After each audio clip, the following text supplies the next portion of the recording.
What's up, guys? It's KB. Make sure you subscribe to the Underground Sports Philadelphia YouTube channel. Click the bell icon down below so you don't miss a single video from us. And thanks for tuning in to another video from Underground Sports Philadelphia. Now let's get into it. Philadelphia, baby, you're going to love it. Best sports fans in the world. Actually, the worst, but that's what makes them the best. What is going on, OTB Nation? Welcome into episode number 413 of the award-nominated, honorably mentioned, number 9 NCAA ranked, number 11 Philadelphia ranked, the most disrespectful and unprofessional lacrosse podcast you ever done, heard, and seen. It is the Outside the Box podcast, the official lacrosse podcast on the Underground Industries Podcast Network. Full squad, KB, Deej, Hoots, ready to break down another week of NLL action. We've got a PLL schedule with game times and a whole lot more. Plus, your boy broke some news today, which is pretty sweet. We'll get into everything. We'll talk about everything we got coming up. We got some housekeeping around the network to talk about at the end of the show. So if you're interested in that, stay tuned. But before we get into everything, make sure you guys are following us on the socials at OTB Laxpod. Across the board, we're on every social platform. So follow us, Twitter, Instagram, TikTok, Facebook, Threads. We're on everything. Follow Hoots at Hoots Sports Media. And if we get to like 500 subscribers on the YouTube, we're going to buy the hootsportsmedia.com domain. And none of you cheeky bastards out there better buy it. Otherwise, we're going to Liam Neeson you. We're going to sue you. Parody. Wait. Did I tell you I don't really rock with Liam Neeson anymore? Play the Kel Mitchell clip. You know what he did, right? Man, he still found him. He still killed him. He hunted him down. And Schindler's List is a fucking all-time movie. Listen. His best friend, died by, a drunk driver or whatever. It's a black guy, black girl or whatever. Well, which one is it? I don't remember right now. All right. But he went driving around looking for any black person to harm. And that's when things kind of turned. Because he didn't go looking for the person that did it. He just was looking for one of us. It's like, damn, Liam, you were so cool. Now you got me looking things up before I even get through the intro to see if you got duped or not. I didn't. I know about the Liam Neeson drunk pants incident, which is just very funny. Where he peed himself. Yeah, that's just normal Liam funny shit.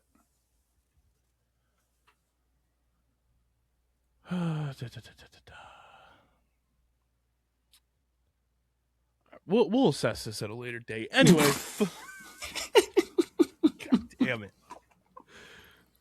I feel like fucking Soulja Boy on Breakfast Club right now. Ruined my whole fucking flow.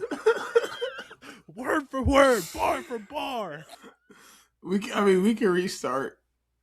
Nah, we don't do none of that shit around here. We can go back to the top. It all stays in. Brian's it's too late like, for what that, the Deej. fuck were y'all talking about? He's gonna listen to this intro in 3-day segments. Oh, god damn it. Follow Hoots at Hoots Sports Media. Follow Deej CS_next great or whatever the fuck his handles are gonna be. Hey, yes, episode is over. That is what my Twitter handle is. But my Instagram handle is now Uncle Deej12.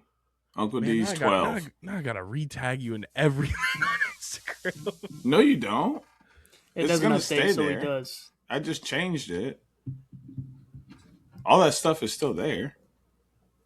Because I accepted the collaborations for everything, so it's going to stay on my page. We're good there. You just got to remember that it is now Uncle Deej12 moving forward.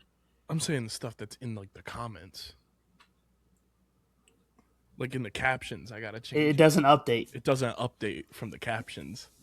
Oh, my bad. See, that's why I don't like using Instagram. Hey, but I wonder, like, do you think it'll still just take people to my page? No, it'll say user not found. The profile you're looking for doesn't exist. That's so dumb. And I don't think you can change it back right now either because there's like a monthly limit. I don't want to change it back. This man and his battles with Instagram, I swear to God. Dude, Instagram sucks. It used to be so good. It's just Buns now. Buns, terrible app. I've had no problems with Instagram, so if they ever want to sponsor me personally, because now they're never going to sponsor this podcast, but it's fine. We'll just cut that part. We'll cut that part. That's where we cut things. Well, listen. We can just do Meta. I don't mind Facebook all that much. So you can take the Instagram You're side. the only person I know Facebook that actively side. in your age demographic uses Facebook the way sucks. you do. Oh no, everybody in Michigan be on Facebook like a motherfucker, bro. Hey, Midwest be on Facebook like a motherfucker, dog. Chicago, Indiana, Ohio, yeah. Book be slapped up. Trying to tell you. Oh my God, this podcast. There's no way that place is real. There's just no way. I did a Dr. Seuss book. Bro, you think this was... Yes, it is, bro. Very real. We got the Kalamazoo Promise. We got Stryker. We got Pfizer. We got Bell's Brewery. These are all very, very well-known things. Oh, Gibson Guitars. I ain't even get on all that. And all those companies are on the book, as you put it. Yeah, they are actually pretty prominent on Facebook as well.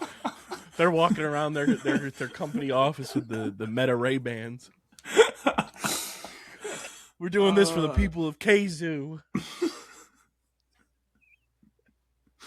Y'all not finna get on my city like this, man. Midwest Mafia. Y'all not finna get on my city like this, man. Anyway, shout out Meta, I guess. No free shout-outs. Yeah, follow unless you offer wristbands, and then we can do free shout-outs. Bro, y'all, I'm gonna go to bed. That's what I'm gonna do. I'm just gonna log off and go to bed. Brian's already turned this episode off, so it's fine.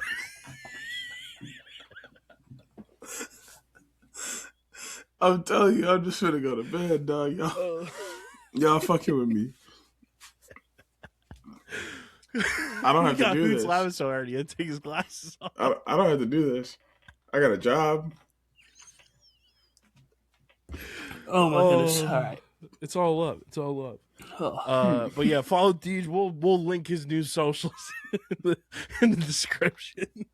We'll hyperlink them so it takes you right to it. You don't got to worry about copy and paste or anything. I feel like fucking Water Nose from Monsters Inc. We scare because we care. I just feel like that makes total sense. Like, if it was already there and you're not going to update it, at least just like, okay, yeah, that's not my name anymore, but it's very clear what that profile used to be. He said, that's not my name. That's not my name. Brian just turned the podcast back on. I was like, what the fuck am I listening to? Cause, bro, it's, oh, man. Y'all get what I'm trying to say, though, right? Like, we're going to put a poll out to see if you should change your Twitter handle to Uncle Deej12. Yeah. Too. I think I got to pay now. So unless somebody finna pay for me to change that. You just have to change it on desktop. You just can't change it on mobile. Oh, yeah, that's right. Yeah, thanks, Space Boy. You can follow me if you want to, wherever the fuck you want at this point. Everything's linked in the description. Subscribe to the pod. Apple, Spotify, wherever you get your podcasts. Subscribe, please. Bunch of new subscribers have been coming through on audio, and you can watch on Spotify now. So please keep subscribing, and subscribe to the Underground Sports Philadelphia Outside the Box podcast and Underground Industries YouTube channels. YouTube.com/@Underground Sports Philadelphia, at OTB Laxpod, at The Underground Industries. Please subscribe so we can keep doing more malarkey and nonsense like this. Shout out to Pat Pitts and his fucking insane brain for continuing to say nonsense. But subscribe.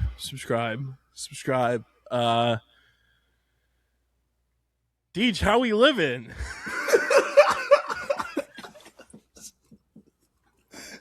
I'm trying so hard not to laugh. There isn't really anything that's funny right now. At this rate, we're just going to have to just read the scores and be like, this is what happened. This intro's off the rails. Welcome back to Box Score, boys. Welcome back to the Outside the Box Score. But no, I'm doing all right. I'm doing pretty good, man. Dog. Remember, I told you got in an accident, right? Mm-hmm. Told you they were gonna fix my car. Mm-hmm. They called me back like 2 or 3 days later and said, "Yeah, we're gonna total out that car." I said, "What?" Well, like, first off, the car was only worth between like $7,000 and $9,000. The repairs were $6,300. So when they said, "Yeah, go ahead and schedule for repairs," I said, "What?" And then they called me back and said, "Yeah, we're gonna total out that car. So, what do you want to do?" I said, "What?" I need to schedule the repair appointment I made with Auto Body, Wes. So I'm car shopping. That's first and foremost. Didn't you have that other car? I still got that. I'm driving that. So like, there's no rush during my car shopping, but like, I essentially need my own vehicle because this other car is our backup car. So like, say we're getting new tires, say we get in an accident, something like that. We have this car. He about to just hide the money, y'all. There's poor people around. We got. I was going to say he got 2 of them things. It's not me. That's me. It's me. That's the meta checks. It's me and my mom. Hey, you know the book be popping up there. They all get Uncle the meta Zuck checks. hooking it up. It is me and my mom. Okay. You got that double income meta check. And this is okay, so first off, my mom has a friend. I shouldn't say had. He didn't die or anything. Has a friend. And he moved to Africa after he got married to his wife. So we bought Brian's the car. having deja vu now listening to this episode because we talked about this exact scenario last week to start the show. Yeah, we bought the car for $3,500. So we own it. Next season on 90 Day Fiancé, the other way. And yeah, so now that's why we have that car as a backup. So now we just pay insurance monthly on it. So it's not really that expensive to have that there, you know. But basically I need to buy my own car again. So that is why I'm car shopping. But yeah, life's been great besides that. Working, more work and more work. Getting ready for what is not going to be a fun lacrosse season this spring, if I'm being honest. Gonna have about 11 or 12 guys. I'm gonna have 4 guys that have played before. It's gonna be rough. Very rough. Squad. Gang. But you already know what I'm on. Vibes and smiles. All my assistant coaches left. So yeah, I know. You're on the book. One of my assistant coaches left. So all of my assistant coaches left. So I had to hire a new assistant coach. So yeah, I did that already. So that's done. My schedule is kind of done. I got 10 or 11 games. I kind of want a few more, but I can't find teams that are going to be competitive that are willing to play or don't already have a full schedule. So we'll see if I get any more games, but I might be stuck right where I'm at. But Yeah, You I should can always scrimmage add I can always add games later in the season too, so I might just do that. But You should scrimmage the Detroit Turbos Alumni Association.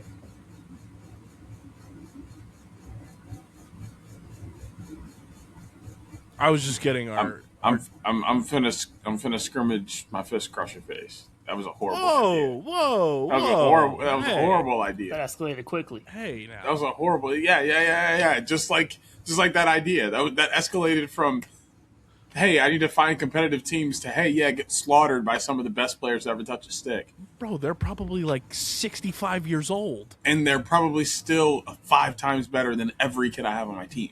Their hands probably look like fucking crab claws. And they still work.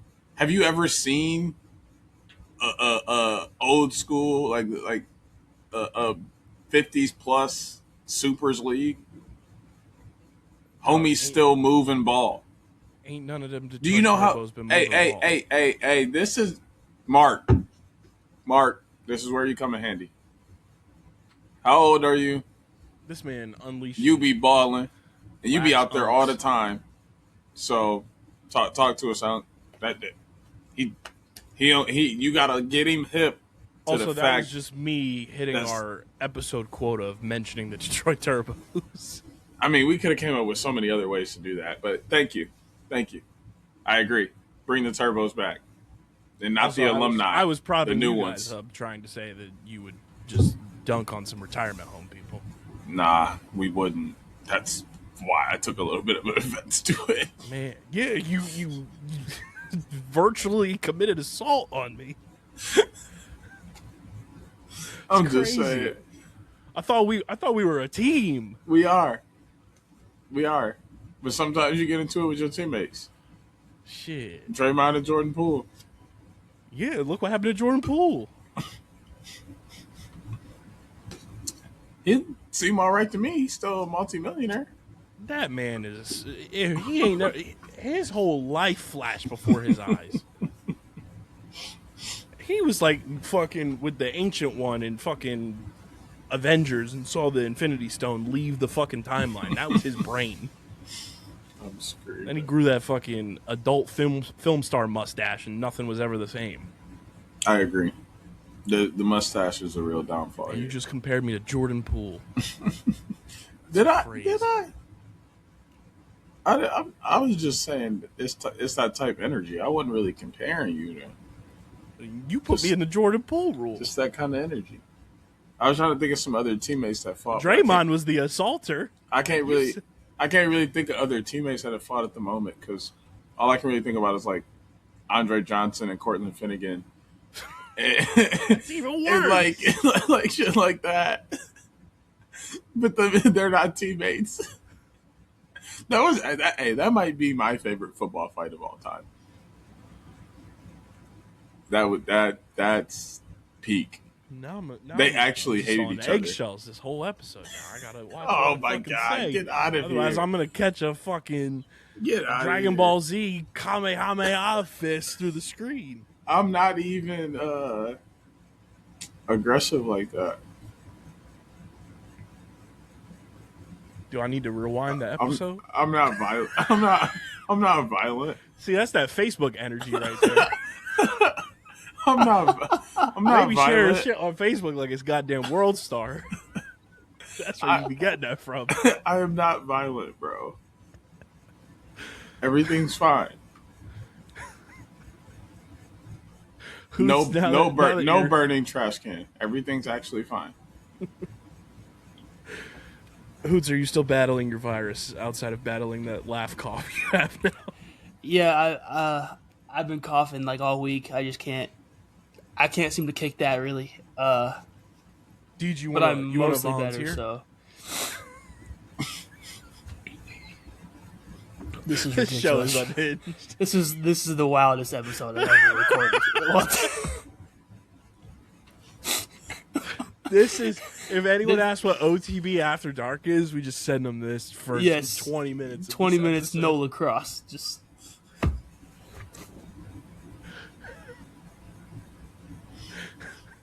I expect nothing less from the most unprofessional lacrosse podcast we're on the market. So disrespectful. You were living up to the moniker of the pod there. You were just being disrespectful. I get it. We got to do what we got to do, man.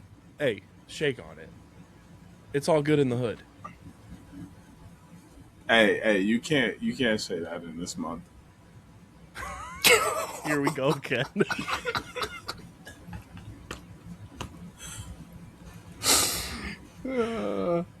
It's already the shortest, man. You gotta let us have it. What is this goddamn show?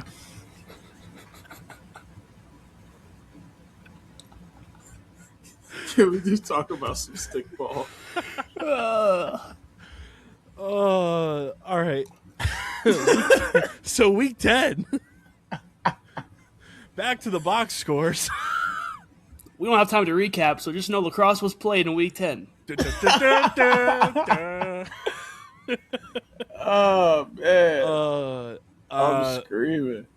We did pretty well in our picks last week. Saskatchewan 14, Calgary 8, San Diego 13, Philly 7, Georgia 11, Halifax 7, Vancouver 16, Rochester 6, Toronto 17, Ottawa 10, Colorado 20, Buffalo 9, Las Vegas 16, Oshawa 13. Hoots, let's start with you. A 20-piece McNugget on the Bandits' heads. And Eric Law with one of the coldest lines dropped to talk about an opposing team. Hell of a game from the Colorado Mammoth. Yeah, I mean, I had this game being a 2-goal game going into it. So to see not just more than that, but 11 disparity there was crazy. Also just felt like Buffalo was just kind of neutralized just the entire, start to finish. I know Dane and Josh both had 4 points each, but it definitely didn't feel like it.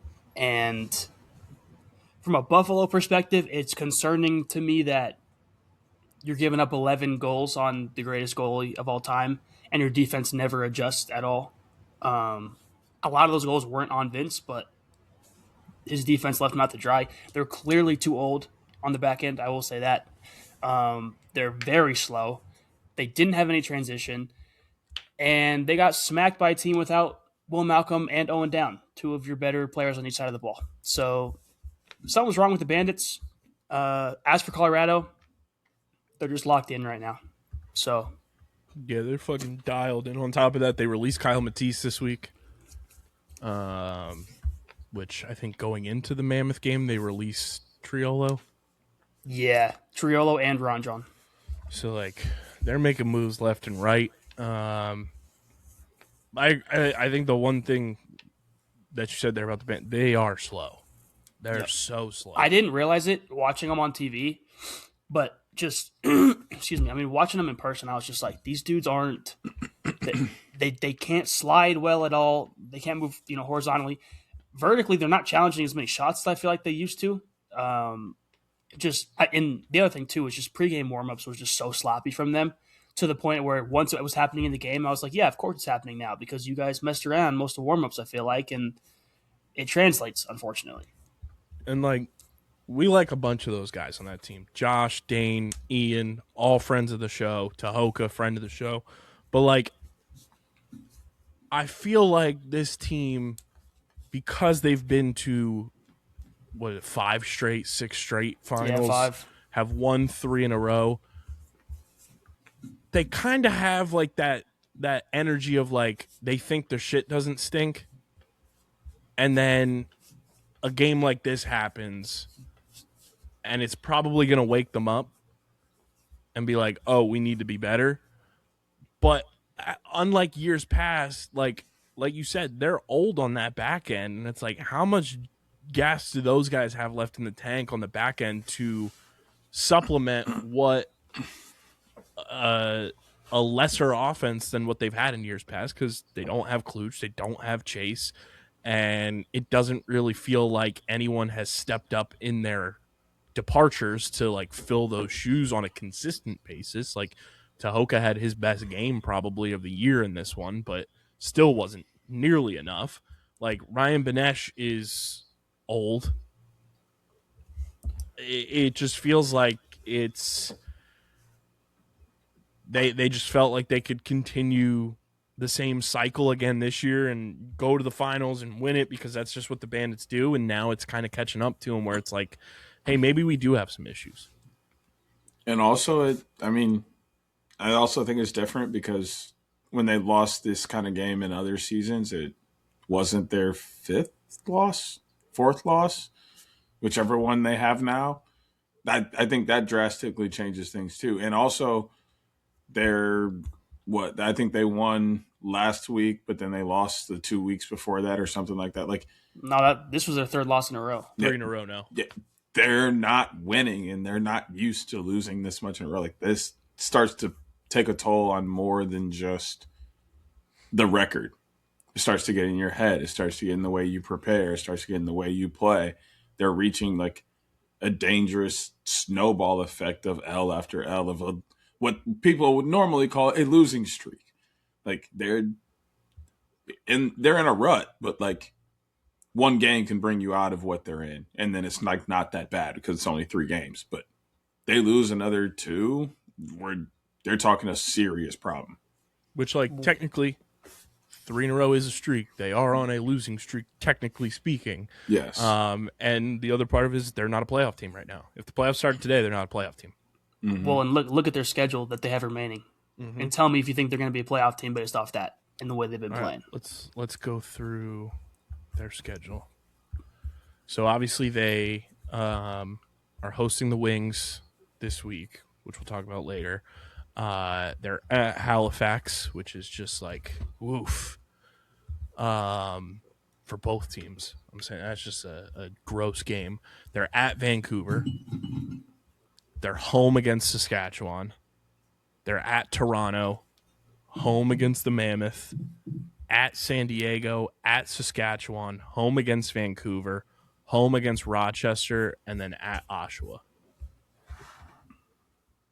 How many of those games do we look at right now and their wins? 3. Not very many, if I'm 3? being honest. 2.5? Right. Over under 2.5? That's not to say that they can't do it. They're obviously 3-time defending champs, but like they got to go on a winning streak here, like fast. I'm setting the over under at 2.5, and I don't know which way I lean. Yep. Like the Halifax game is a toss up. I think they're going to win this week just because the Wings offense is completely broken. Vancouver's one of the best teams in the league. Saskatchewan is arguably the best team in the league. Colorado is arguably the best team in the league. Toronto's finding their stride.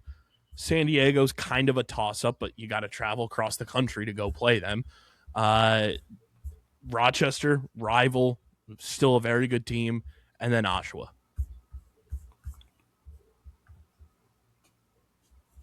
Yeah, that's a brutal schedule. And I mean, you look at the rest of the standings, there's a lot of teams right now that are in kind of their similar boat, but they're on the other side of it where they're 4-3. Mm-hmm. Who's to say that those teams don't go on a run and all of a sudden at the end of the season, Buffalo's in that 9th or 10th seed? Yeah, you have 4 teams that are 4-3. Rochester, Vegas, San Diego, Toronto. And I mean, technically Halifax is right on their heels too. Like they could overtake them at some point. Mm-hmm. It's just brutal for them. Yeah, I mean, technically speaking, like to get crazy, like Calgary and Philly are only 2 games behind Buffalo. Yep. So it's like, like crazy scenario. Like if the Wings end up winning this weekend, like that's a dagger to the Bandits. Mm-hmm. That's 1, a not very good team beating you, and then 2 in your own barn at that. And then 3, that's your 4th loss in a row. 3 L's mean a whole lot of L's and 1 big L. I don't like that. But hey, crazy. That's Buffalo. Hey, but shout out Mammoth. Great game for the Mammoth. Facts. The energy inside the Loud House was insane. And you got big play from Dylan Ward, who has been great this year. Like he's kind of flown under the radar. Well, I won't say flown under the radar. It's just when you have Christian Del Bianco and Dauber and Doug Jamieson like playing the way they are, it's pretty. I don't know hard. that I put Dougie up there, but Yeah, I think the other Dylan's two, better sure. than Doug now. I mean, yeah, maybe now, but like up until maybe the last week or 2 weeks, like those were the guys that were in that clear conversation of like, hey, they're playing better than everybody else. Maybe Frank Skiggs was thrown in there a little bit too, but like now Dylan is very clearly in that conversation. Probably take out Doug, as we just mentioned. Dylan's top 3 in the league. Yeah, I mean, playing Dauber, top 3 right now. Delbs and Wardo are top 3 among starters in save percentage right now. Mm-hmm. Yeah, and then Giuliano's like right there. Yep, at 4. I would say Skiggs is not too far behind. Well, Frankie's at 79% behind Rose, Hartley, Damood, Hill. In save percentage. That's not including other stats. I'd say, what I'll also say is he's probably seeing less shots. So and he had that one game against Calgary that he let in whatever it was, 13. Like. Yeah, exactly. And he don't got to make as many saves as I would say some of these other guys have to. And like, he let in a couple. That's okay. His offense is going to go rip off 4 in a row, and it's fine. And his defense will help him, and he doesn't have to make the saves. Yep. Yeah. You can give up 15 because we're going to go score 21. Yeah, it's fine. I mean, I don't think we talk about it enough. I don't think you ever can. Jack Hanna was like the ultimate just game changer for the Mammoth season. Like, you lose Ryan Lee, but you put Jack Hanna into this, and like you said, Hoots, like you were without Malcolm this past game. How long is he out? Do you know? I wasn't told anything. Is it like long term, or is it? I don't even know when he was injured. Like he finished the game 2 weeks ago, looked fine. Mm-hmm. All of a sudden, he's on IR. Like I can ask, but I don't think it's long term. We want just some transparency. Mm-hmm. Yeah, the Mammoth have been pretty good about saying if something's long term. Yeah, over the last few years, so I don't think it is, but who knows? I mean, Owen Down was out too, and like I saw him moving around pregame, so I know he's not out long term unless there's something hiding. But I would assume the same for Malcolm because he looked fine in the videos post game. So who knows? I mean, Andrew Q has just been on a tear, unbelievable. That nobody Andrew Q. I'm gonna find that comment on the Facebook on the book of that dude that said, "Why are we trading for nobodies?" Book him. Why are we trading for nobodies? Yet Andrew Q is one of the fucking never best going to hear the end league. of this. Hell of a game from Dylan McIntosh too. 4 goals, 5 points total. Yeah, like that's what you need. And Braden Saris had 7 points. Like when you have one of your big guys out, you need your complementary pieces to step up, which Buffalo has not had. But this is a prime example of what happens when your complementary guys step up. You get a combined 12 points from 2 guys who, if Will Malcolm's in the lineup, like who knows how many points those guys combine for because they're not needed as much. But to have those 2 guys combined for 12 points, you have 3 points from Tim Edwards in this game. Like, you had guys step up in a big way, and total team win and total domination from the Mammoth. So hell of a win, and now everyone's dubbing the Mammoth the best team in the league, which I'll listen to that argument. I don't hate it. Saskatchewan, speaking of best teams in the league, 14, Calgary 8. Deej, not great. But, again, talent gap there, playing against arguably the best team in the league. Yeah, that's all I chalked it up to. I was watching and I was like, yeah, they're kind of just better. Justin, J.I. did a great job of giving us every opportunity we could ask for. I think he had a great day at the stripe. I do think Aiden Walsh played pretty well in net. I think he kind of let it go in the second half, but his first half was phenomenal. They got to him in the third quarter, but I thought he played pretty well in the first half. The third quarter was kind of a downfall, and then it was kind of just too late for them to come back. But second quarter was the big one. You gave up 6 and you guys didn't score. Well, that's the problem. We didn't score. I don't think giving up 6 in a quarter is really all that bad. when you think, okay, I'm also putting this in the perspective of Aiden Walsh and how he's been this year. It wouldn't have been that bad if we would have scored some goals, but we didn't. And you know my philosophy on that as well. You go 15 without scoring, you ain't winning. Your even quarters were bad. JI did kind of get worked. Saskatchewan won 19 of 26 at the stripe. I mean, they got which is like a rare. They got Naso. Yeah, it's a rare good thing for JI to lose that many. The biggest discrepancy is Saskatchewan doubled up in shots on goal. Saskatchewan had 63 shots on goal to Calgary's 35 for the entire game. Like, what I also say is I don't feel like JI got worked as much as we got worked on ground balls. Like, I feel like Saskatchewan had better loose ball play on faceoffs. Yeah, Justin only had 2 loose balls in this game. Yeah. Which, not great. I mean, 35 shots in an entire game, like, that's hard to do. Like, that's rough. No pun intended. I mean, that's got to be. Yeah, I mean, on top of that, like what we were talking about with Frank Chiliano, he only had 27 saves in this game. Mm-hmm. Mm-hmm. But I knew what we were walking into. I knew what this team was walking into. And I mean, 14-8, it definitely could have been worse, in my opinion. So there were some bright spots. You know, I'm not really a moral victory guy, but when the Roughnecks season looks the way it does, you grab some moral victories along the way, because at the end of the season, I'm flaming the fuck out of the front office. I just want it all to pile up, and I just want everybody to know that at the end of the season, when the off season hits, I am flaming the fuck out of the front office. Yeah. There's no moral victories for the Philadelphia Wings. Another first quarter blown lead. They lose 13-7. They don't score in the second or third quarter, and they allow San Diego to score 8 goals combined between those 2 quarters. I mean, brutal news before this game. Like, I had no clue, kind of similar to some of the injuries from the Mammoth. Like, Nick Rowlett got put on the PUP list right before this game, and he's been having his best season, arguably indoor or outdoor, since being, drafted out of college, and then being signed in the NLL. Bo Columbus was the face-off guy. He's a rookie. Tough spot for a rookie to walk into, to play against Trevor Baptiste. He goes 6 of 24. The Wings squandered so many opportunities up. They were 1 for 6 on the power play. San Diego was 3 for 4 on the power play. Again, the same old song and dance. I was on Buffalo Sports Collective this week, and I talked about this. Like, I don't get the offensive philosophy that the Wings have right now, because they do not go after second chance opportunities when they shoot the ball.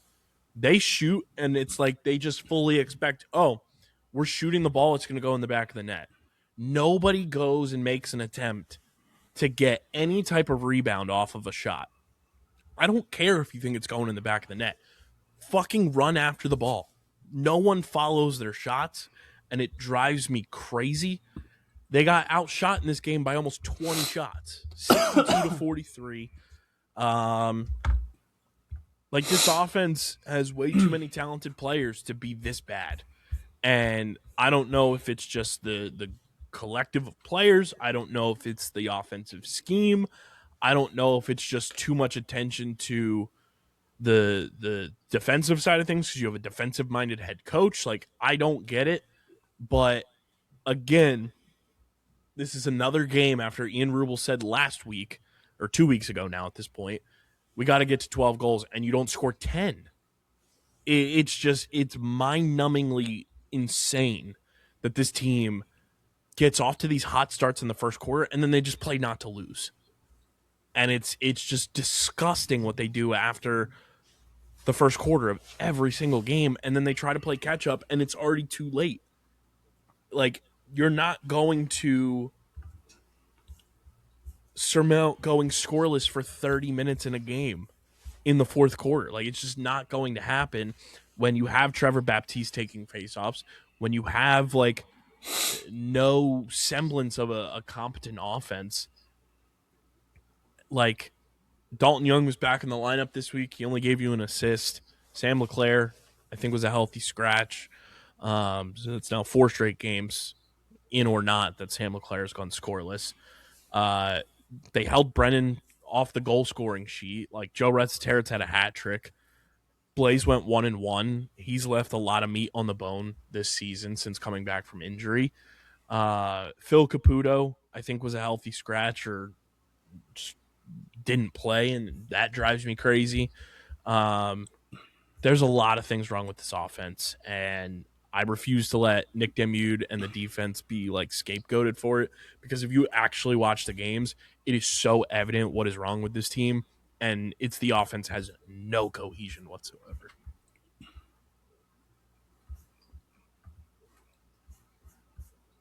Shout out to the Seals, though. That's what you're supposed to do. You're supposed to beat teams that don't score. So, I mean, it's easy when teams don't score. yeah. I mean, when you score 7 goals in an entire game, it's pretty easy to win, especially when you have guys like Westberg and Trey LeClaire and Pat Cav, and, you know, the list goes on and on. But bad game. I don't know when the Wings win again, if they win again, because they can't score. And if you can't score, you can't win. So, speaking of not scoring, Halifax also scored 7 goals. Georgia 11, Halifax 7. Once again, Brett Dobson's MVP campaign pushes on. Another game of single-digit goals allowed. He's just been brilliant. And Shane Jackson led them in scoring. Halifax fired one of their coaches today as we record this on Thursday, which everyone was like, I didn't see that coming. I don't know. When your team is so seesawed and wishy-washy week to week, like, you got to change something. Firing a coach maybe lights a fire under their asses, who knows, but hell of a game from the Swarm. They're finding their stride, and, like, you know, a couple weeks ago we were talking about, like, are they going to be able to score goals, because their offense looked all sorts of out of whack, and Brett Dobson was kind of carrying them. Their young guys are putting on a show now. Nolan Byrne, 4 goals in this game, led the team. Like, I think it's just a matter of those guys getting their feet under them for the very first time in the NLL and finding, like, the speed of the game, and they're doing a damn good job of it, and that's why Georgia's a top 4 team in the standings right now.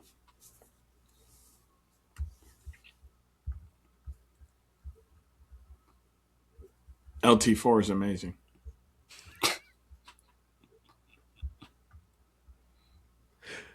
It's like the Bart Simpson meme. Deej, say the line. He's really good. I mean, hooray! He is. But no, it's when you have Brett Dobson behind you, it's easy. You don't have to score a lot of goals. They still managed to lose a couple games. Yeah, they're 5. Which I is, think they're on like a 5-game win streak. Yeah, they've been cooking recently, but it was really astonishing that they lost games before this, and it was the way they were losing them. Yeah, that's what I mean. Like, what are you doing? But they've figured it out, I guess. So, when will Georgia lose again? Who knows? Yeah, they lost that first game 15-11. Then they beat Oshawa, and then they lost. So they lost 2 of their first 3, and then they've ripped 4 in a row. That can't be right. No, that's incorrect. They've lost 3 because they lost the rematch against the Mammoth. They're 5-3. Which is way, way better than I think anyone Yeah. had them pegged for at this point in the season. I mean, they've won 3 in a row. Some would say that's a winning streak, unlike what Buffalo is on right now. So it's pretty good. And I mean, they got they got a big task this weekend at home against Vegas. Big test for Brett Dobson, which I'm excited to watch him, you know, hold down. But Georgia might be back. Are they hashtag back? I don't know. But they look to be like finding their stride and being a full, complete team again, which is good for them. And, you know, you had off-season rumors of them like blowing the whole thing up, and is Lyle Thompson going to get traded? And now it's like, hey, we're 5-3 and we're a top 4 team in the league. So sometimes you just got to play the games. Halifax does fire a coach though, and I don't know. They are a team that is just like the most interesting man in the world. No free ads. Halifax is the most interesting team in the world because you never know what the hell they're going to do week to week. And it's just, they are so unpredictable. And like them firing this coach that I think everyone unanimously on Twitter was like surprised by is either going to light a fire under their asses or it's going to send them into an absolute free fall. And there's no in between. I'll take the latter. Please. Sorry. This is why I said violence. This is why I said in the first couple of weeks to chill out on the hype that people were buying on this team. Because they do this to us every year. Every single year. And I'm not saying that firing a coach isn't going to help, but like the issue is very clearly on the floor production. And they don't seem to really change much on that front, aside from trading Dawson Theed. So I just don't understand the logic that, you know, we just saw Oshawa do the same thing a couple of weeks ago. Like, it just doesn't make a ton of sense to me. Yeah. It's not great. I'll say that.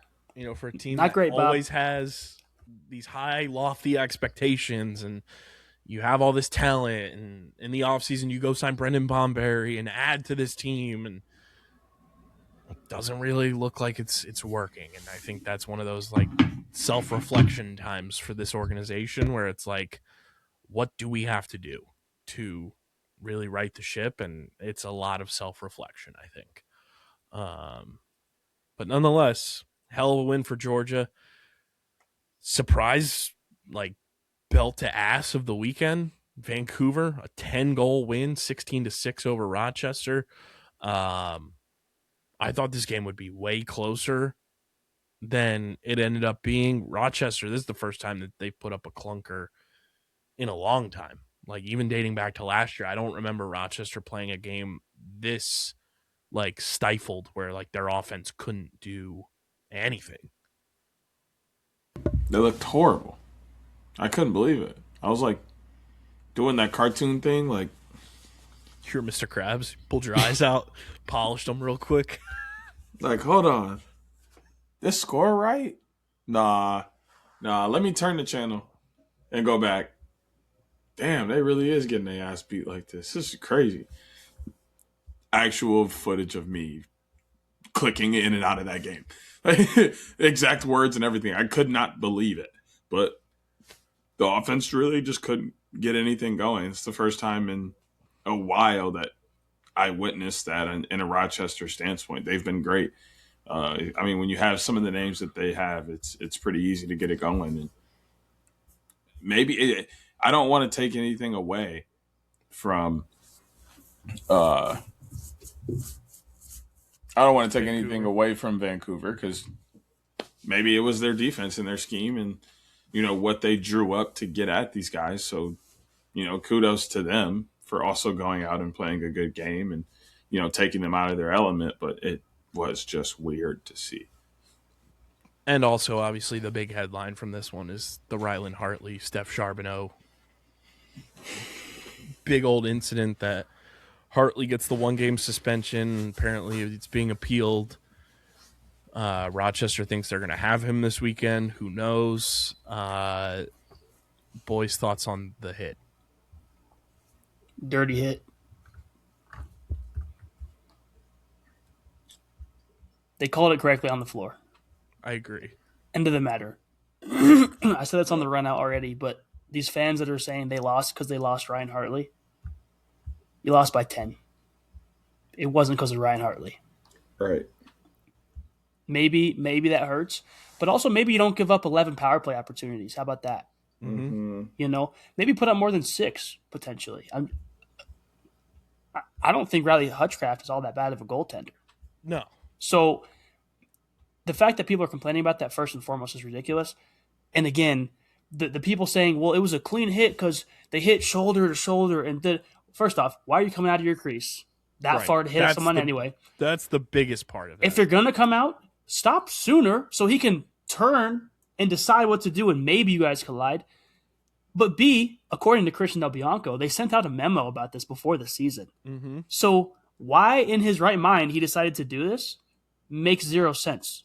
And then for people trying to say that Christian Del Bianco threw a suicide ball on Twitter, Yeah, it's crazy. homie, what? How many That's goalies have crazy. we seen come out of the crease like that? The answer is 2, and one of them was in this game. So of course he's going to throw that pass because he's not expecting that to happen. And it's like, I get they hit shoulder to shoulder. It still doesn't take away the fact that it's a dangerous play. It's a defenseless receiver. Exactly. That is like the exact comparison you have to make. It's a defenseless receiver in the middle of the field, has no clue that a big body fucking Roblox character is running full speed at him for there's no need for him to do that either. And we've seen Rylan Hartley do this in games this season. Like, he did it in Philly when Rochester played them. He like ran out to like the middle of the floor, and it's like, what is he doing? And he's like laying hits. Like, he's been in like, I'm not saying he's a dirty player, but there's evidence building up that like Rylan Hartley is like a guy who's not afraid to do some dirty plays. And I don't want to label him a dirty player. That's not what I'm trying to say here. But when the evidence is in 4K, which is a rarity with NLL cameras, it's out there. And like, people saying that he shouldn't be suspended, if you don't suspend him, you're setting a precedent for the rest of time.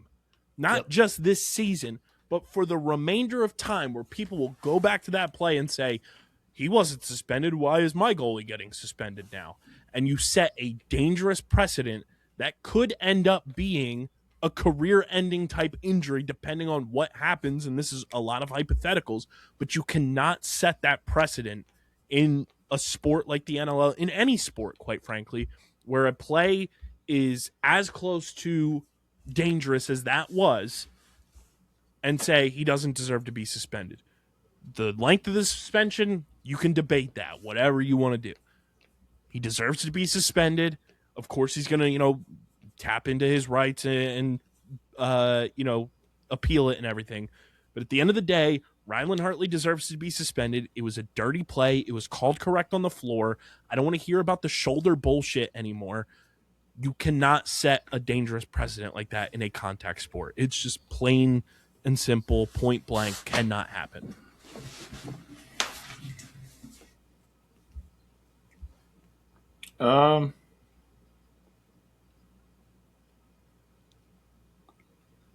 Maybe one game isn't enough. But I mean, one game is baseline.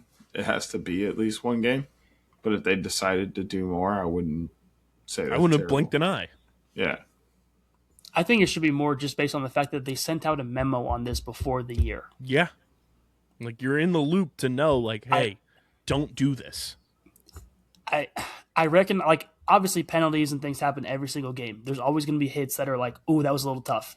But it's also just the fact that he chose to, like, he has an area. He's the only player on the field that has an area, and he decides to leave that area to go do this. A dude that has concussion and health problems, by the way, decides to go lay the boom on, like, that just doesn't compute to me. Like, he made a conscious decision to leave his crease and, like, flatten a defenseless receiver. And by receiver, I mean transition player Steph Charbonneau, who is probably in pads half the size of Rylan Hartley in his goalie pads. So it's like, let's for the sake of, like, mental sanity of everybody, hey, Lacrosse Twitter, let's use our brains a little bit. I know everyone's got different size brains out there, but, like, let's use our brains just a smidge here and realize that, like, it was a dirty play. You cannot set the dangerous precedent by not suspending him, and he absolutely deserves to be suspended. And, like, I get people, like, not wanting to showcase the hit or whatever on, like, social media. Like, I saw that argument too. It's like, it's also a teaching tool, sharing that clip. Like, putting that out there for people to see. Yes, you can make the argument, like, oh, it's drawing eyes to the National Lacrosse League, whatever. To me, that's a tool to teach if you're putting it out there. I had no problem with Adam Levy sharing that tweet or that video clip as a tweet. Like, to me, that is just an educational post to be like, hey, this happened. And, like, the discourse that happens from it is not anything caused by Adam sharing that video whatsoever. And I think it's just a good teaching tool and something that I'm sure the NLL used that very clip to determine whether or not Hartley was going to get suspended, and boom, he's suspended. Plain and simple. And like you said, Hoots, maybe score more than 6 goals. And we're not talking, maybe don't give up 11 power play opportunities. Maybe don't go to the box for 50 minutes of a 60-minute game. They don't want to talk about that, though. It's like Bruno. They don't talk about it. And Deej, I'm going to need you to say the line because the third quarter, Vancouver 7, Rochester 0. You go 15 scoreless, you ain't going to win. And I mean, a hell of a game from Vancouver, just overall, like finding their flow offensively, where like early in the season they had games where their offense was kind of lackluster and it was like them finding their stride. Keegan Ball had 10 assists in this game, which is just bonkers. Curtis Dixon had 4 and 4. Jesse King had 7 points, 5 goals. Charlon Beatties had 6 points in this game. Marcus Claridge had 5 points in this game. Like, they're really finding their stride offensively, and it was only a matter of time with this, core and this collective group. But hell of a game from them. Hell of a game from Christian Del Bianco. Just 6 goals against in a little over 56 minutes. Connor came in for the final 3:13 and made 1 save. That's a big-time win, especially when these two teams play each other this week, again, in a rematch in Vancouver. Toronto 17, Ottawa 10. Some are saying I know ball. Others are saying Toronto's finding their stride with their young boys. And that's exactly what they're doing. But also, Mark Matthews had 11 points in this game. And when Ottawa's offense is not clicking on all cylinders as a collective and not just your big three, it's hard to win games in the National Lacrosse League when you're playing against a team like the Toronto Rock. It is just kind of funny, too, seeing the games that the Black Bears lose. The point total for Hellier and T is not there, even though they had 13 combined in this one. And when they win, it's always exceptionally high. Mm-hmm. They got to figure out a way to get more people involved more consistently. Like, we've seen Riley O'Connor and Connor Kiernan pop off this year, but it very rarely is all 4 of them at the same time. And when you're going up against a backup goaltender, I'm not saying Troy Holochuk is, your stereotypical backup. He's a very good goaltender, but you got to give me more than 10. And if you're Ottawa, you can't be giving up 17. I mean, whether or not that's all on Zach Higgins and their defense, like, you got to shut off some type of shooting lane, soak some shots. I mean, something.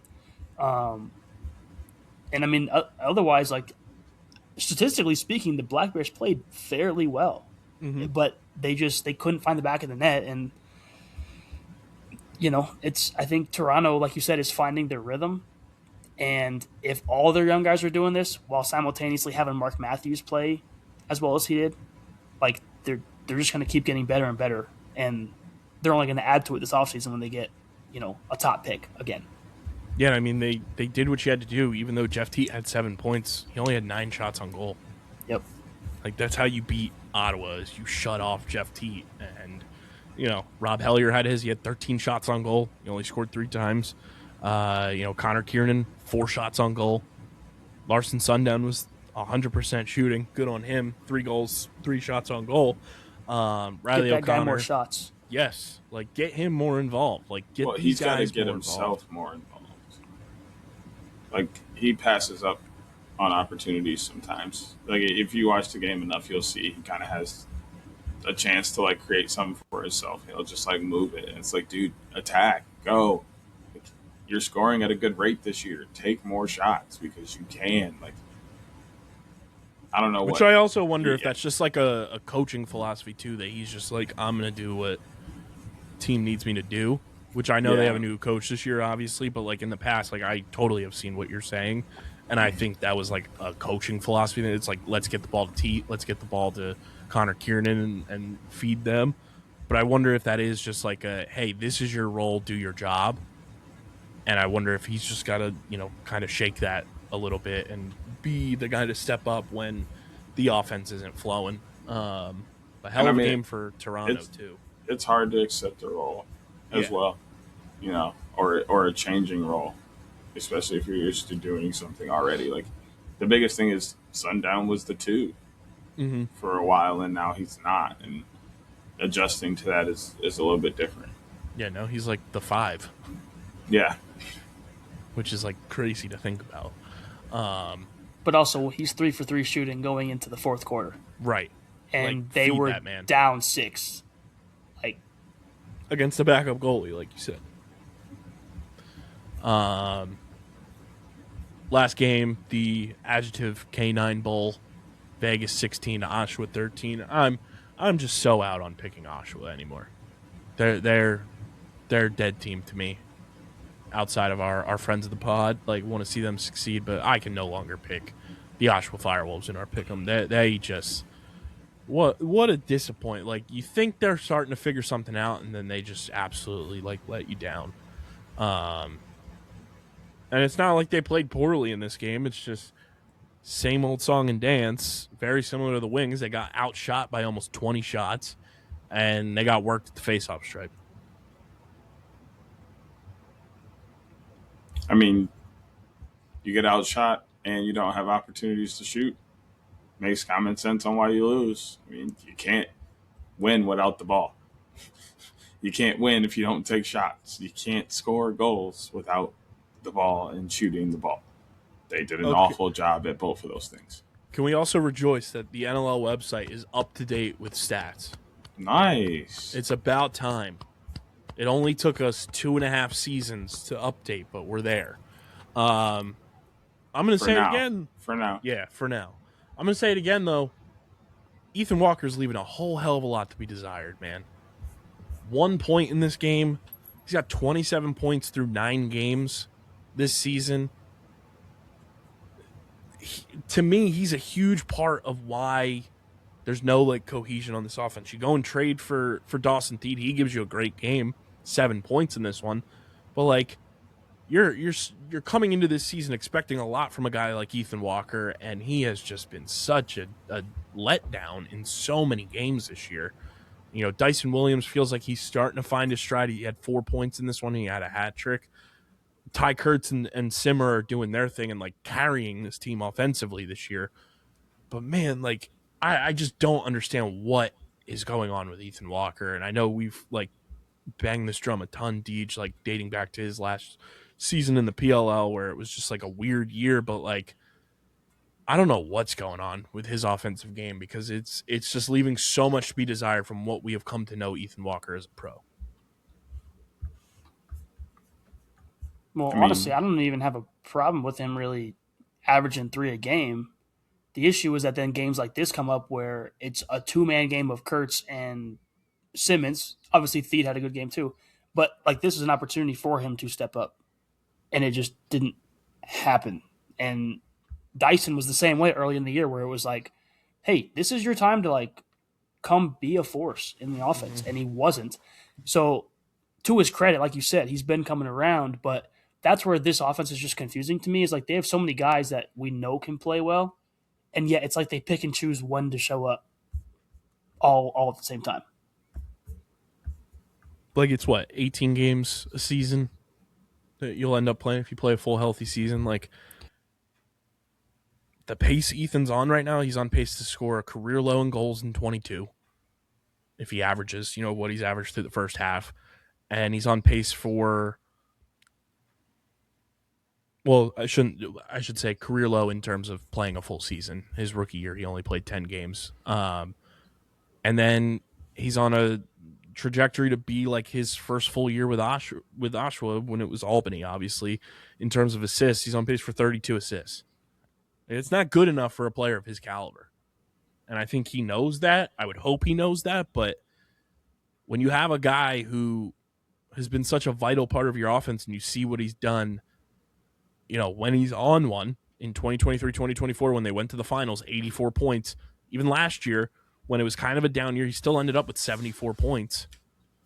Like, you need more production from a guy like him, and they're just not getting it. And I don't know what has to happen to kind of unlock that, but he's been such a head scratcher of a player for me this year. And he's only got 58 shots on goal this season. So, you double that up. That's what, he's on pace for 116, which is more than what he had last year. And he scored far more points. So it's, they got to figure something out with Ethan Walker and getting him back on track. But their season's slipping by the wayside from this early gauntlet of games that they've had. And I don't know if they have the wherewithal to kind of dig themselves out of this hole that they're in. Well, they got to play some defense. That too. Sometimes I feel like they don't have a defense.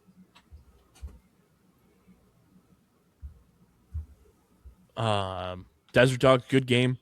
Offense looked fantastic. Did Chase get hurt in this game? Yeah. That's been an issue for them. I don't know what the injury is, though. Like, if he's out for next week or long term or what. But again, we've been saying it from the beginning. Jonathan Donville, man, unsung hero of this team. 8 points. He steps up when they need him, and he's been phenomenal this year, and he's been like my Desert Dogs team MVP. Mitch Jones, 10 points. Kluch had 7, one of his better games. Kyle Killen stepped up with 5 points. Jackson Webster with 4 points. Overall, like, quality team effort. Connor Kirst did his job at the stripe, and this is a very good win for the Desert Dogs that they absolutely needed to have if they want to have playoff aspirations. You have to beat teams that you can beat, and they are a superior team right now to Oshawa, and that's a good win for the Desert Dogs as they find themselves in playoff positioning right now. Because we look at the standings, Saskatchewan's at the top at 7-1, Colorado 6-2, Vancouver 5-2, Georgia 5-3, Toronto, San Diego, Vegas, Rochester all 4-3. Ottawa's 4-5, Buffalo's 3-4, Halifax 3-5, Oshawa 2-7, Philly is 1-6, and Calgary 1-6.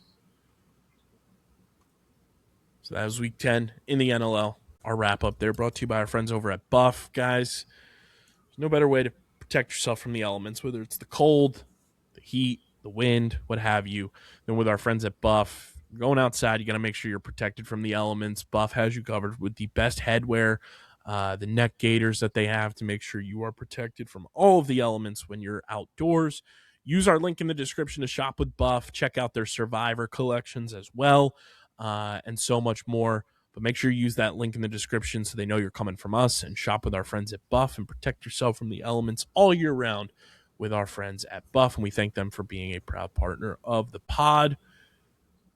Loaded Saturday slate this week. Obviously, the Super Bowl happening on Sunday, so every game is on Saturday.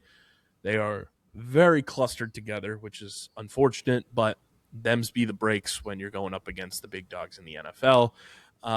7 o'clock, we've got 3 games facing off at 7. It's Calgary at Ottawa, Oshawa at Toronto, Philly at Buffalo. 7:30 is Vegas at Georgia, and then 2 games at 10 Eastern, Saskatchewan at San Diego, and then Rochester at Vancouver in a quick turnaround rematch. A lot of juicy matchups. Hoots, I'll start with you. What are you looking forward to this week in the NLL on Saturday night? Yeah, most of these games I think are going to be good, but the couple I'm looking most forward to, Philly Buffalo, just because I find the storyline of it fascinating. Obviously with Buffalo, they got to bounce back, and for Philly, like, in my opinion, this is a good opportunity for them to kind of get some wind in their sails at some point. Just with Buffalo playing poorly.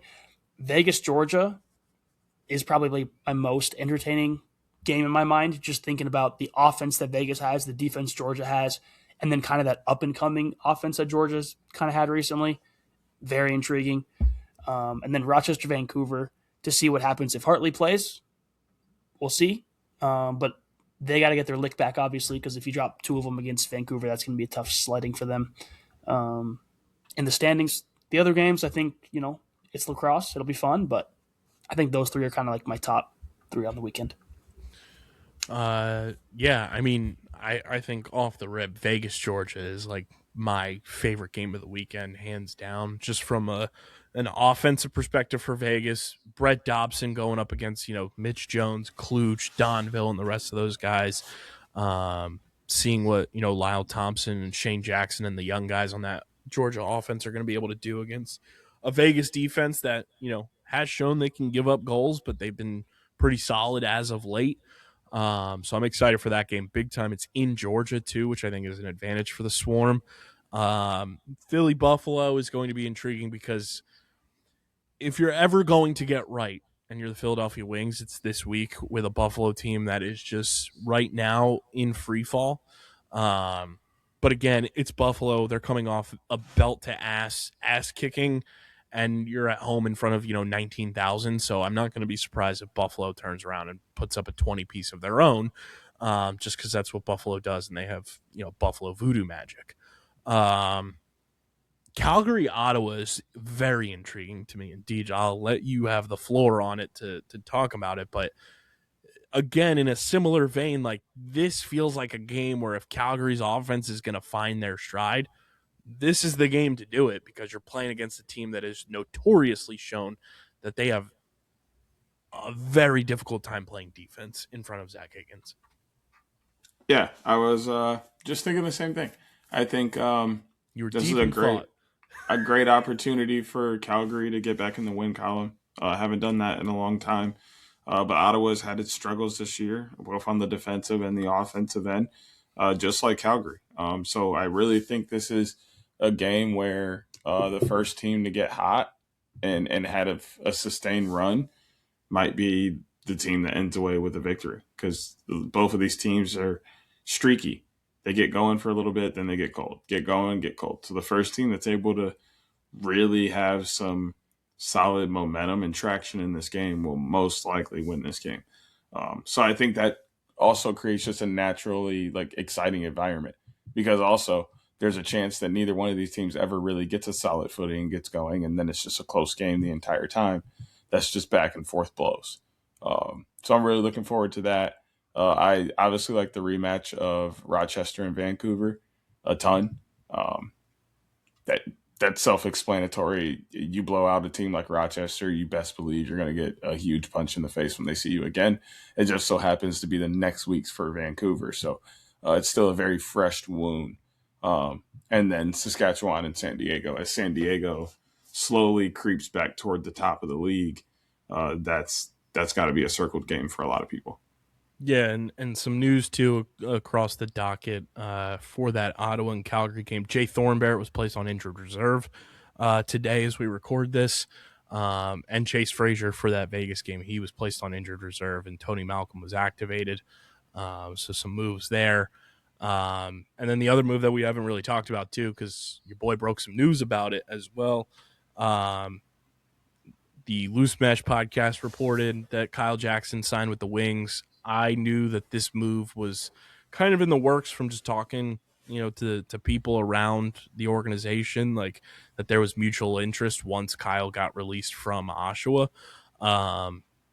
He's obviously played for the team before, and bringing in a guy who is familiar to a degree with your system makes a ton of sense and gives you a different look there. The biggest part of this, though, obviously signing the contract. Kyle Jackson signed with the New York Atlas for Champ Series prior to this. Kyle is fulfilling that contract, so he will participate in the championship series for the New York Atlas. And once the Atlas's run is over, whenever that may be, is when he'll join the Wings. The Wings were able to sign him because they placed Mitch Armstrong on injured reserve today as well. So that was one of the corresponding moves they had to make. But I fully can confirm Kyle Jackson will be playing in Champ Series in February at the end of this month. And then once Atlas are done their run at Champ Series, whenever that may be, will be when Kyle joins the Wings, which if Atlas don't make the championship of Champ Series, Kyle's first game could be in Philadelphia against the Oshawa Firewolves, which would be pretty funny. But happy to have KJ back in a Wings uniform. He's stoked to be back. I messaged him today, and he's excited about the opportunity to just get back out on the floor. And I think it's a good move for the Wings. You need different looks when you're 1-6, and you need to try to find some sort of answers there. Hoots, what is your Riverside game of the week? I'm gonna go Vegas, Georgia. I think, like I said, just the strategic battle that I think is going to take place is really interesting to me. The other ones, I still think are going to be fun, but I mean, we just saw Rochester, Vancouver last week. Philly, Buffalo is again more for the storyline of what happens, but I don't think the game's going to be as exciting. But MVP candidate Brett Dobson against an all-star riddled offense of Vegas. What else can you want? Yeah, I'm with you. Vegas, Georgia just pops off the page when you look at these matchups, and there's some other good ones in there. Like to give a different one, like Saskatchewan, San Diego. It's going to be a fascinating game, I think, especially because it's in San Diego. Two teams that don't like each other, obviously stemming from San Diego coming into the league and just poaching all of Saskatchewan's championship roster in the expansion draft. It was like a built-in rivalry there, but a lot of like similarities with these teams. In San Diego is just like not capitalizing on things that Saskatchewan does capitalize on. So I'm intrigued to see how like San Diego's offense attacks the defense more so than they attack Frank Scigliano. Because I think that's how, if San Diego's going to win, they're going to have to beat the defense more than they're going to have to beat Scigliano. And then we'll see if Saskatchewan just keeps it rolling as, arguably the best team in the league. Deej, what are you looking at? Are you feeling your boys? Are they the game of the week? No. No. Saskatchewan is. I really like that game a ton. But I do think people should watch our game. You know how I feel about the bookmark games. I think the better the bookmark games are, the better the week is. I do think our game, the Calgary game, has a very good chance to be a great game.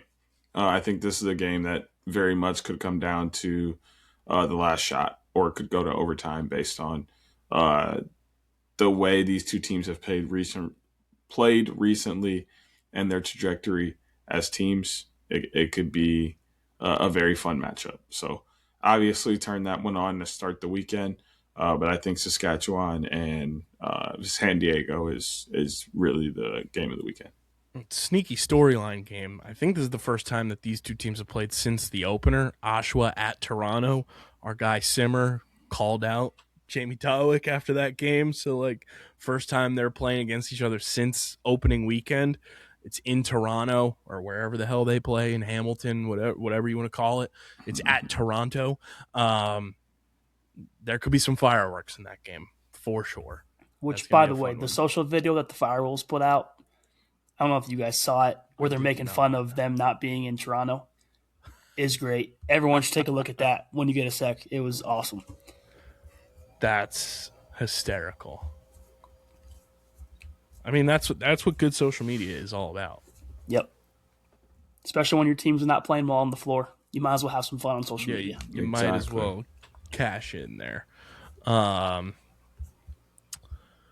yeah, Riverside Games of the Week brought to you by our friends at Riverside. Guys, we made the switch to Riverside like a couple months ago. It has been a game changer for just our editing process, for getting clips out for you guys, getting segments out. It's obviously powering the OTB College show as well. We have nothing but good things to say about Riverside, and they are quick to communicate with you if there ever is anything wrong, like there was this week. They had an issue with their editing and transcription generation, which was like stalling the ability to use the editor, and they were in constant communication with us, which was awesome. To have that access to a company to let you know in the loop, hey, we are working on this. This is where we found the issue. We will continue to update you. It was just perfect customer service, and that is what we aim for in 2026. Be like us. Make the switch to Riverside, or if you're thinking about getting started, use Riverside. Use our link in the description to get started and sign up and get your subscription going with Riverside. Make sure your podcast, your video series, your webinars are looking and sounding pristine with our friends at Riverside. But be sure to use our link so they know you're coming from us. And shout out to Riverside for being the official editing and recording software of Underground Industries.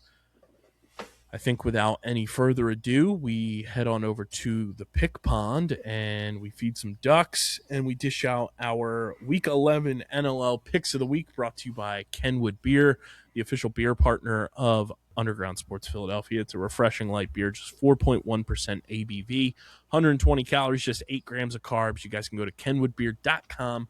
Use the Kenny Finder to see who's got Kenwood Beer on tap in the Philadelphia, New Jersey, Pittsburgh, Maryland, and Delaware areas. You can also find Kenwood Beer at your local liquor stores, grocery stores, and convenience stores in those markets. Just use the Kenny Finder at kenwoodbeer.com to see who's got it. Must be 21 or older to do so. And as always, guys, please drink responsibly. We start in the 7 o'clock time slot. Calgary at Ottawa. Deej, are we saying the line? Go Roughnecks. You know I'm not picking against them. You know I'm not. It's blasphemous. Hoots? I'll be taking Ottawa. Hater. I think you owe me a thank you, actually. Yeah, you might be right. It depends on what he said. Yeah. I'm torn on this. This is one of the harder games to pick, honestly, because like we said earlier, like if there was ever a game for Calgary's offense to like find their stride, it's this game. But then it's also, does Calgary's defense have enough to stop Jeff Teat, Rob Hellier, and those two from just going Batman and Robin, not even including Riley O'Connor or Larson Sundown or Connor Kiernan. I think this game is honestly won at the faceoff stripe and getting possessions. I'm going to go Calgary. I don't like it, but I don't like this game for what it's worth, so I'm just throwing a dart, and I'm going to take Calgary to get it like a 1-goal win. All love, Hoots. You're welcome. I'll take one for the team. Which brings us to the next 7 o'clock game, Oshawa at Toronto. You guys already heard me. I'm out on picking Oshawa until further notice, so I'm taking the Rock.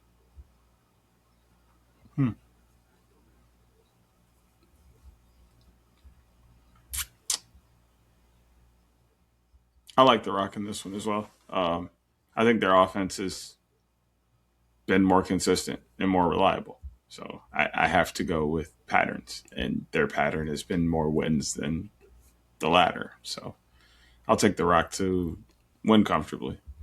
Congratulations to the Oshawa Firewolves for winning their Week 11 matchup. Yep. The next 7 o'clock game, it is Philadelphia at Buffalo. Until I can see the Wigs score 10 goals, let alone 12, I'm taking Buffalo. They're at home. They have 19,000 crazy lunatic fans behind them. I cannot in good conscience right now take the Wings. I said that last week. They proved me right. Doing it again this week. Give me Buffalo.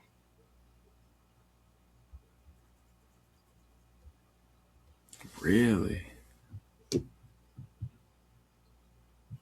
Yeah, you're right. I forgot it was Philly. I take Buffalo too. Congrats to Philly, because I'm taking Buffalo. 2-6, baby. 2-6. Let's go. Moving on up. Don't. It ain't gonna happen. Hey, we'll clip this if it does, though. Yes, we will. Yes, we will. One of, if not the best game of the week, 7:30, Vegas at Georgia. Deej, I'll start with you. Lyle Thompson versus the All-Star Desert Dogs in Georgia. Two, again, heinous mascots. What do you got in this one? We just talked about Georgia and didn't talk about the possible MVP of the NLL this year. No, we mentioned it. Yeah, we mentioned Dauber. Yeah, but we didn't just this moment. Anytime Georgia comes up, Dauber has to be mentioned. He is Georgia right now. And he's the new Detroit Turbos of the pod. He must be mentioned. We have a Dauber quota. And all I'm gonna say is, until somebody cools this man down, i.e., scores a fuck ton of goals on him, I'm gonna rock with Georgia. Has not happened since week 1. Don't know if it's going to happen again this year. Yeah, I'm going with Georgia. I think this game is gonna be a rock fight. Like, it's going to be a fascinating game. I don't know what the final score is going to be, but it's going to be an absolute battle for whoever ends up winning. But I'm going to go with Georgia. Yeah, I'm going to take Georgia to sting the dogs as well. So congrats to the Desert Dogs. They have just won week 11. The next game, like, this is like, I feel like you can't pick against the Saskatchewan Rush. I may be wrong with either of you guys, but like they look like a team on a championship path. So until they showcase that, hey, we are not a team on a championship path, I got to go with the team that's playing the most or close to the most complete lacrosse in the entire league, and that's the Saskatchewan Rush. I hate picking Saskatchewan because of the Battle of the Prairies. It just feels wrong.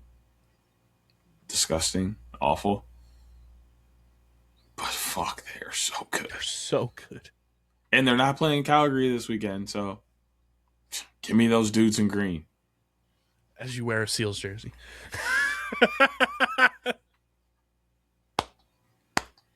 I know this was intentional. It's a little reverse magic. Hoots, what do you got? I'm taking Sask as well. San Diego's been playing well, but 2 of the last 3 have been against the Wings. And no disrespect, but I need to see them do it against someone not named the Wings. I know they beat Vancouver, but it's like I just got to see it. And like you guys said, Sask is just on a roll. So, well, it's on the way now because, well, we did it again. I ain't gonna lie, we out here getting cooked. Yep.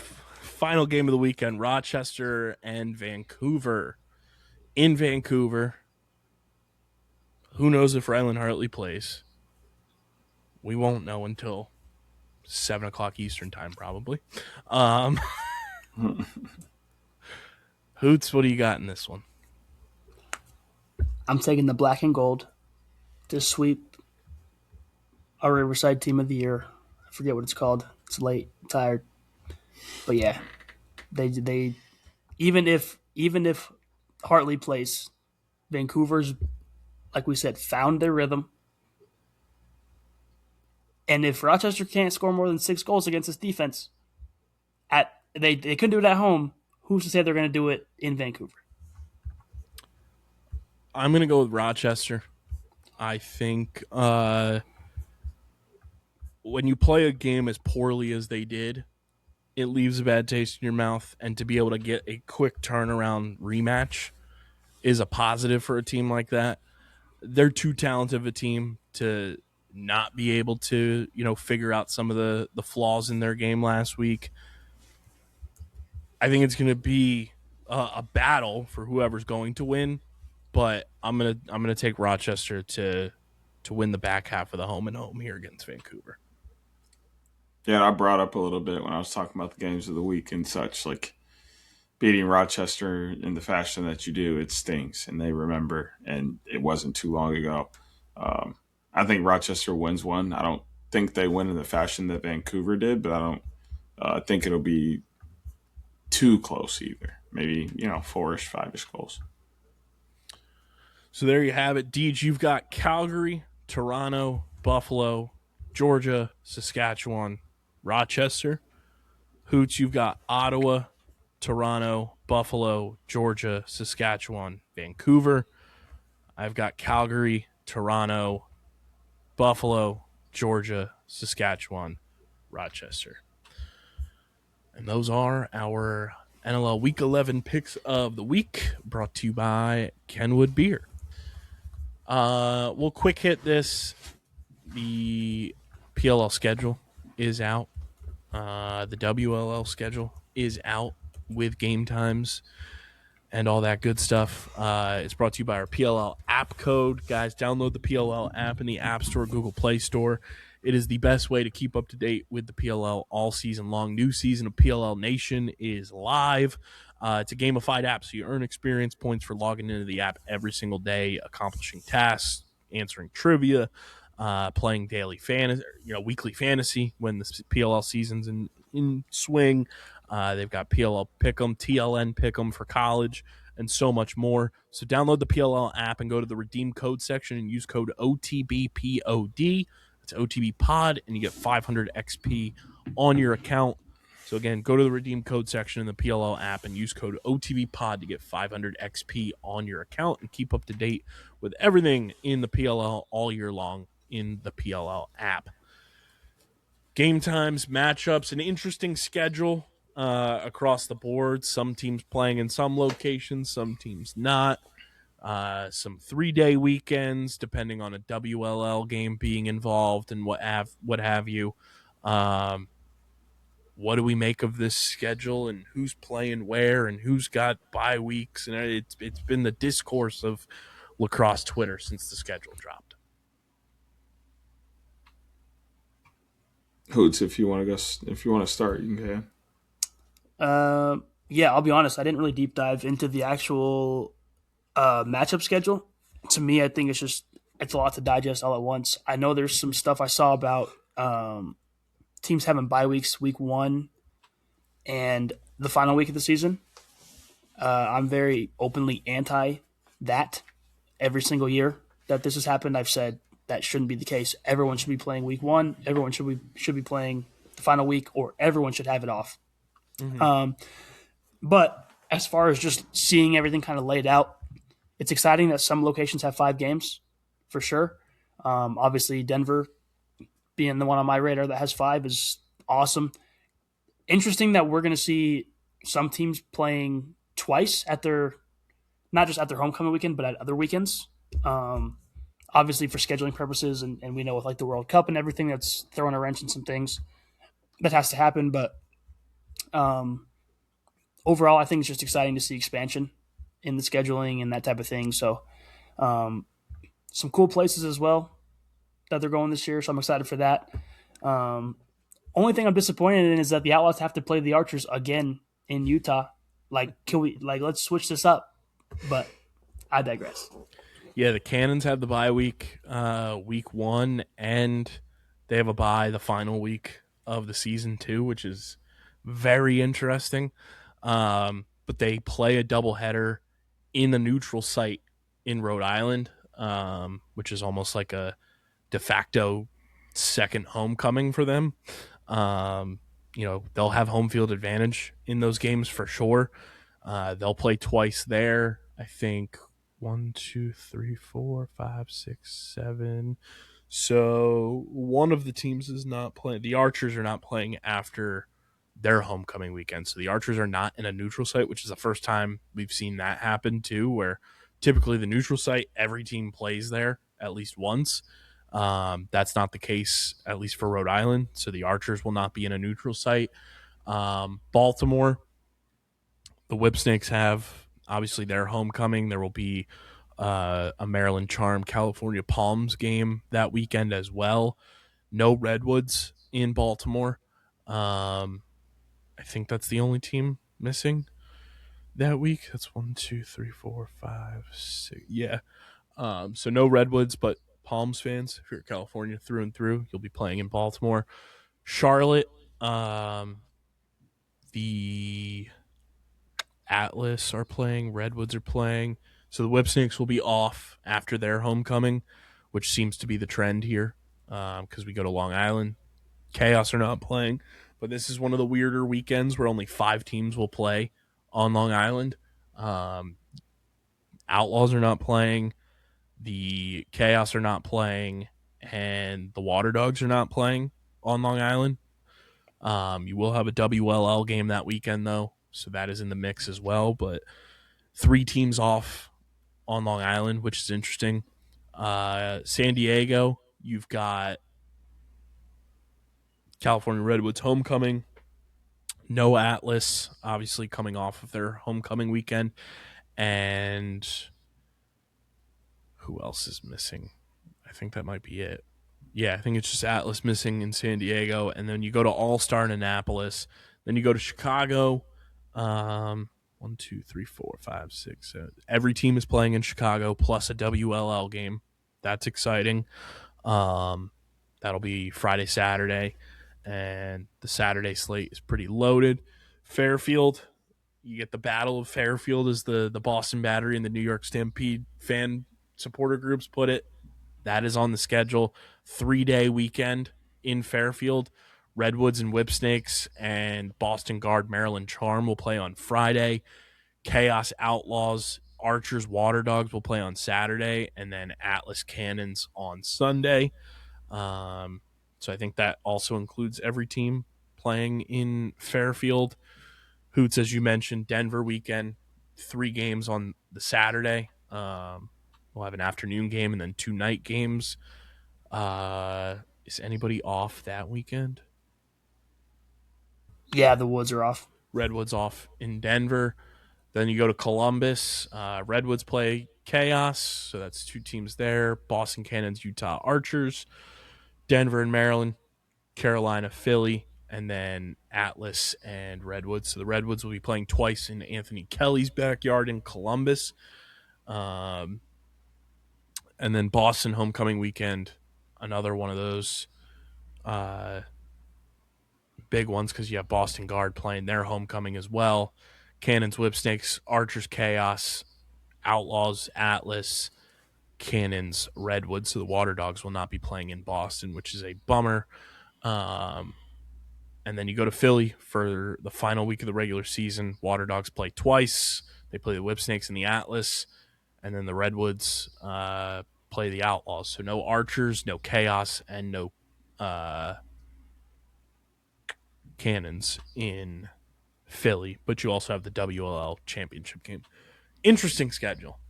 I'm working on scheduling. We will be having Mike Rabel on the show sometime either before or during Champ Series. So we'll get more insight there on the schedule and everything. But this is definitely the most unique schedule we have had probably since the full-blown 3-day weekend schedule back in 2021. Yeah, definitely, because one, it goes back to 3-day. We have WLL, PLL. There's breaks for all kinds of stuff and bye weeks, weird people playing at weird times. I'm here for it, though. It's different. And different people are going to see different teams and different spaces. I'm here for it. Yeah, and I think one of the big things that people are forgetting is there's 2 additional games this year. Like, every team is going to play 12 games. So it's a 12-weekend schedule instead of a 10-weekend schedule. So there was bound to be changes.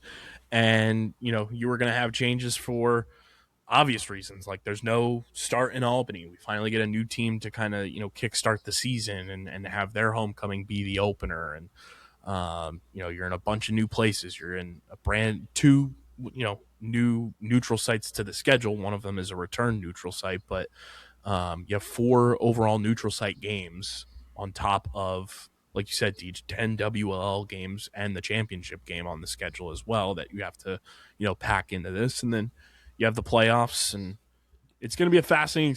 It's going to be a season that will be kind of the, I think, Kickstarter to what the PLL will start to look like more and more as the years go by. This will be kind of the baseline foundation, and it's just weird to everyone because it's new, and we as humans don't like change. It's a weird thing, but sometimes you got to embrace that change if you want to improve and you want to enhance what your product is. And then at the end of the day, it's still not a bad schedule. Like, there's a lot of fun stuff in this. The only thing that's going to absolutely mutilate me is Friday, May 8th, and having PLL After Dark starting at 10:30 for the final game there. That's going to be a doozy of a time. But nonetheless, I'm excited and can for sure lock in Baltimore for me. Long Island is still kind of up in the air, figuring it out. Fairfield, I will be there Friday, Saturday. I won't be there for Sunday for the Battle of Fairfield. and then I'll be in Philly, and Philly's going to be an absolute fucking kick-ass time, and I can't wait. And then we'll be at the championship. But I like that we have times. I like that we have dates. We can kind of like piece the map together now, and gives us a nice little head start before the ultimate not Carolina chaos kicks off. Facts. So let us know your thoughts on the schedule, where you'll be, all that good stuff. You can leave us a voicemail at speakpipe.com/OTBLaxPod, or leave a comment in the comment section, leave an Apple Podcast review, a Spotify comment, all that good stuff. Interact with the show. Let us know where you'll be this PLL season. I will also 85% be in Annapolis for All-Star. So that'll be fun. We'll have our second All-Star game covered in a sense, which will be a ton of fun. Also, very interesting, according to the website, the PLL All-Star Game is before the WLL All-Star Game this year. Nice. PLL All-Stars at 2 p.m., WLL All-Stars at 5:30, all Eastern.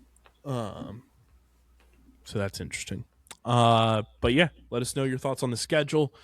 Let us know your thoughts on NLL action. Should Rylan Hartley have been suspended? The answer is yes. Also, shout out, Box Lacrosse was an answer on Jeopardy this week. That was pretty cool to see. But yeah, that is all we've got for you guys on this one. Make sure you're following us on the socials at OTB Laxpod. Follow Deej. All of his socials are linked in the description now. Follow Hoots at Hoot Sports Media. Follow me at KBIZZL311 on Twitter. Subscribe to the pod, Apple, Spotify, wherever you get your podcast. Leave a 5-star review. Subscribe to the Underground Sports Philadelphia, Outside the Box podcast, and Underground Industries YouTube channels. They are all collab featured on YouTube, so you can subscribe to them all right from watching the episode. So please subscribe to all of those channels, and don't unsubscribe from one. Subscribe to all of them. A rising tide raises all ships. So please subscribe to all 3 of those channels. And that is all we've got for you guys on this one. Enjoy the lacrosse. Enjoy the Super Bowl. Enjoy the Bad Bunny concert. And we will be back with the OTB College Show on Tuesday with Hoots and Deej. And then we'll be back here next week, Valentine's Day edition of the episode. And it'll be Ops Week, Deej. Fighting for that number 1 pick.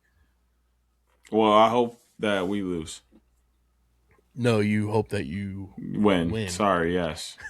Y'all need to lose. I keep getting it wrong, but I know exactly what I want to happen. Trust me. It's my turn.